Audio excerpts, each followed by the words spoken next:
welcome back. I'm now going to introduce every video with that noise. Welcome. Yeah. Oh, I did it again. I said welcome twice. Oh well. I think I said that exact phrase as well before. Yeah, today's video. Now, this Enfield is in the background, but not for any particular reason, because we're not going to look at that today. That is something that I will put back a bit, because something has come to my attention, which is that a particular project was meant to be done ages ago, but did not get done. Are you ready for this? Dun dun dun dun dun dun dun dun. It is the Westclox Spur, luminous version. Now, welcome to the Workhorse of Westclox, because that's what this is part of.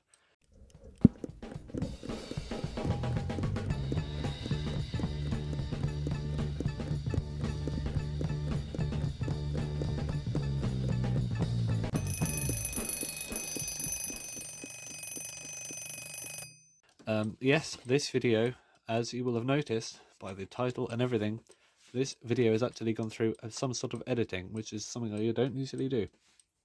Anyway, this pillow looking thing is, it's like a pillow, isn't it? It's quite cool. It's like a cushion. This cushion is a spur. Westclox Spur.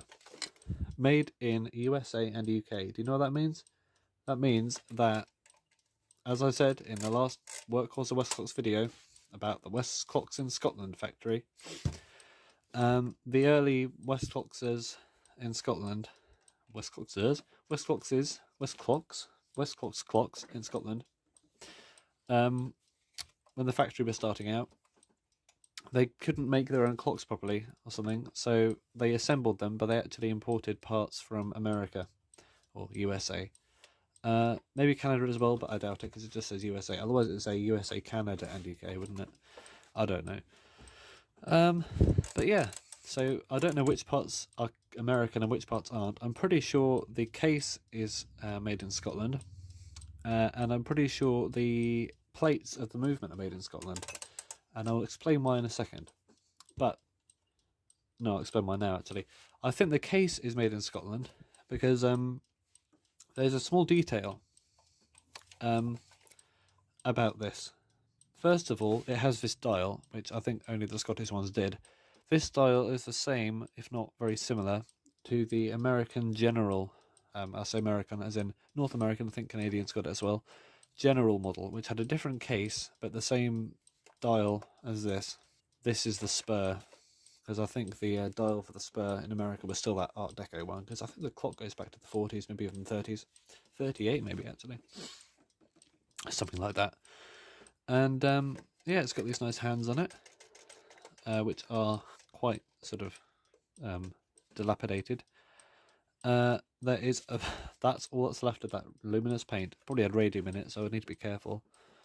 But I've opened this up before and I checked there was no dust lingering around, and I even brushed it off, so I think the risk of paint inhalation is very, very low. Yeah, I forgot about that. What was the detail? So, if you look at these arrows, there's an arrow there, alarm, and there's an arrow there to wind up the movement, which says time. Now, the arrows have a triangular pointed head and a particular design of tail. I think that design of tail, you can't really see it on this one, can you? This is completely bad example. Hang on, I'll fetch another one. Alright, we've got this Continental. See, it's got that design of tail with the line in the middle. Now, I think the American ones had sort of feathers for the tail, like lots of little lines, and I think the Canadian ones didn't have that line division in the middle, so it was just like a solid chevron. But no, it looks like they all got their own designs. So that's why I think this case was made in Scotland. Wow. This tail also looks a bit sort of bent, doesn't it? Let's try and... leg, not tail.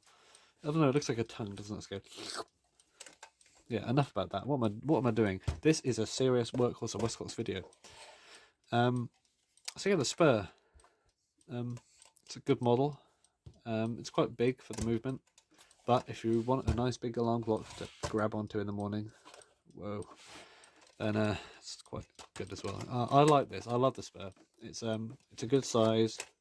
Feels good. I love the domed glass in it. Glass is hard to replace actually. That's why this is condemned pretty much, because you can't get glass with them. Oh well. Sorry, non-luminous brother.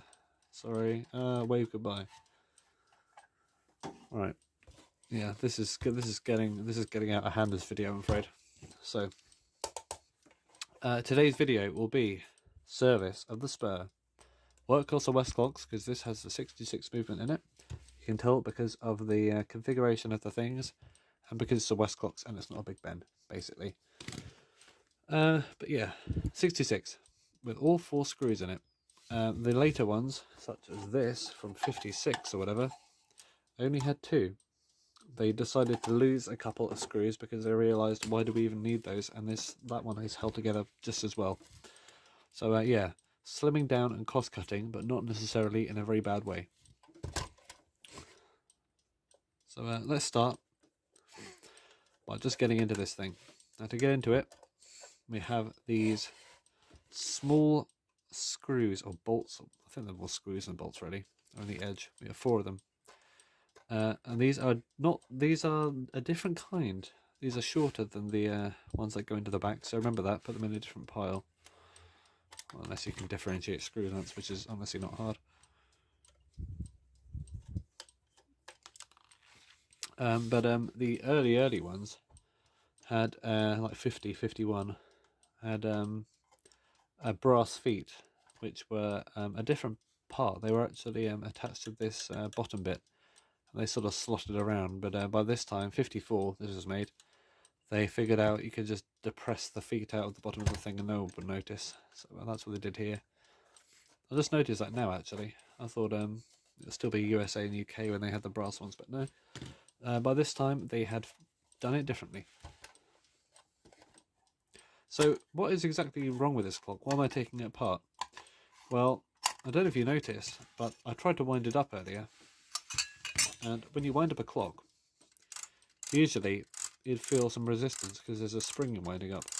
However, with this one, the spring is broken because it can go on forever and ever and ever and ever and ever. And it's just a little resistance turning, click, click, click, and it never goes hard. So there's the front. I can just put that to one side. And we're presented with this gleaming dial. This is a Model B66AA2L. I don't know what the B is, but the 66 I think refers to the movement, which is the Model 66 movement. AA is a spur, and 2L is luminous. I think that's what it means. So, let's take this old hands and stuff off then. And there are multiple ways to take hands off clocks. The first way I always try is the old screwdriver twist. So I get my little screwdriver, stick it under the hand, and if you look at the hand from the side, you see that it's the metal bit that you see from the front, but then there's underneath that, there's like a lip, and there's this brass collet. And if you get it under that brass collet and give it a twist, you might be able to pry it off. And it's not easy. And I don't think it's really working with this. So that's when we come to try a different method. Let's try... How many other methods are there for removing hands? Quite a few, actually. Let's try the old plier method, which is the same thing just with pliers because they're thicker. And that's not going anywhere. You might think to go with pliers on the front, but I wouldn't try that because that can very much scratch up a hand. Unless you're really not worried about scratching them up. But with this one, I am worried about scratching them up. I do not want to scratch up these hands. So I'm just going to try the old screwdriver twist from a couple of different angles. Now, it's important to get a good grip on the screwdriver because if it pings through like that, and you can end up scratching a massive gouge into the dial. Right, there's another method I know, which is to, put one end of the needle nose pliers on the actual hub of the middle of the hand where it's not actually attached, and then squeeze like that. And that is actually... Is that working at all? It's hard to tell really.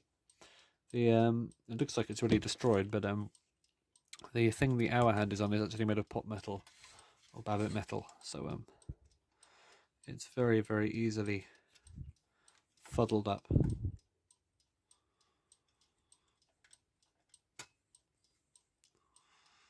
Yeah, not having a massive amount of luck with this hand removal, to be honest.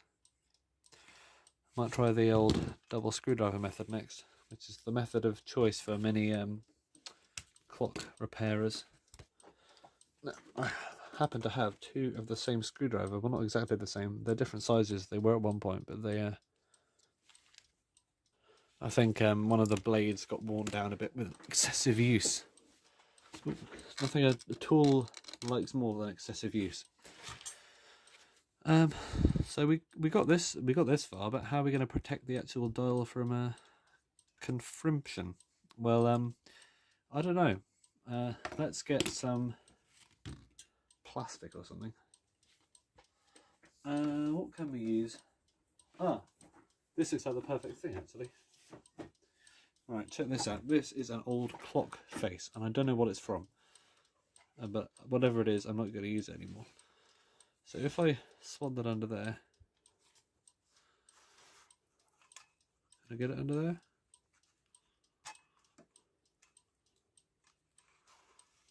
Oh yeah. Look at that, that's perfect, isn't it? And then, we do not worry about scratching this up. So instead we can just focus on leaving this up, and it'd be good to get something to stop it pinging into the air, wouldn't it? Or into my eye. Let's put a blob of plasticine on it so it's heavy enough to not fly away. If you know what I mean. We'll do that just to hold it down.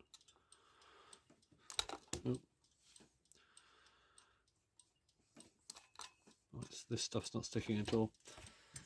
Okay, so that'll just weigh it down to stop it flying out. Alright, I'm just levering up like this. I'm not countering any of the force, I'm just straight up levering it.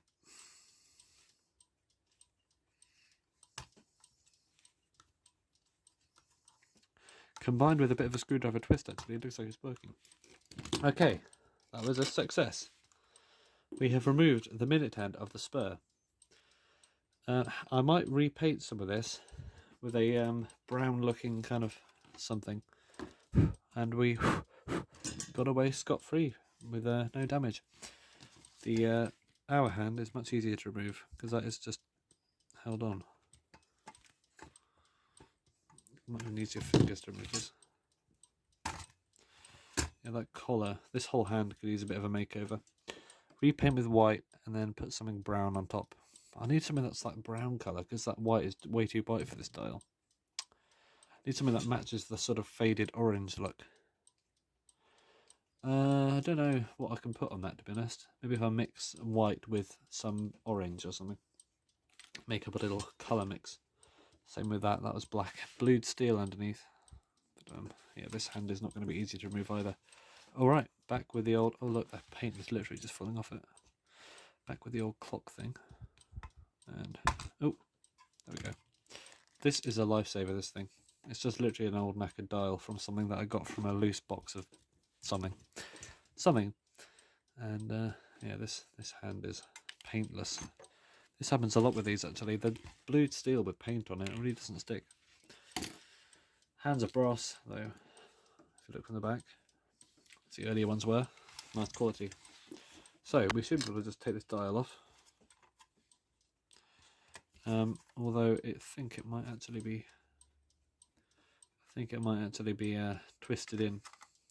The dial is held on with these little tabs, which are often bent. I don't think they're supposed to be bent, but I think people, when they take them off and put them back on, they bend the tabs or twist the tabs in an effort to hold the dial onto the movement, which is usually not that necessary because it's all held together anyway.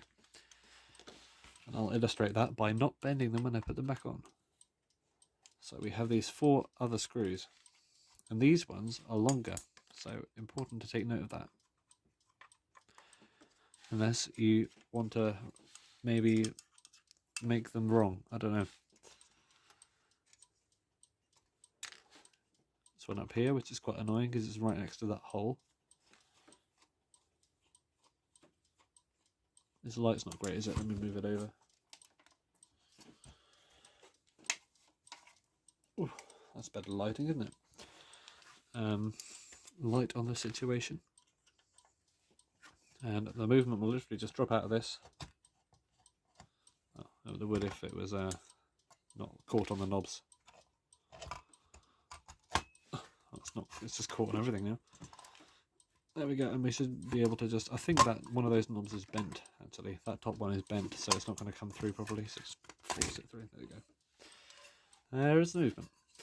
Right, here's the inside of the case. It is not too dusty, actually. I think I might have wiped it at some point. But yeah, this enamel paint, this is in great condition, other than the non-working. Yeah, cosmetically, in pretty excellent condition. So, that concludes the first part of Workhorse of Westclox Spur service. We have the date stamp up there, 254. I think that's where. It's up there because that's where Scottish factory put them up on there. I think that's a Scottish thing, but I don't know. So I will just go ahead and see if I've got a mainspring to put in here. I've got a few spare mainsprings, but if one of them's the right size is the question. This straight away looks like a pretty good one. Oh no, it honestly looks like a perfect fit. See if we've got another one as well there. That's too thick.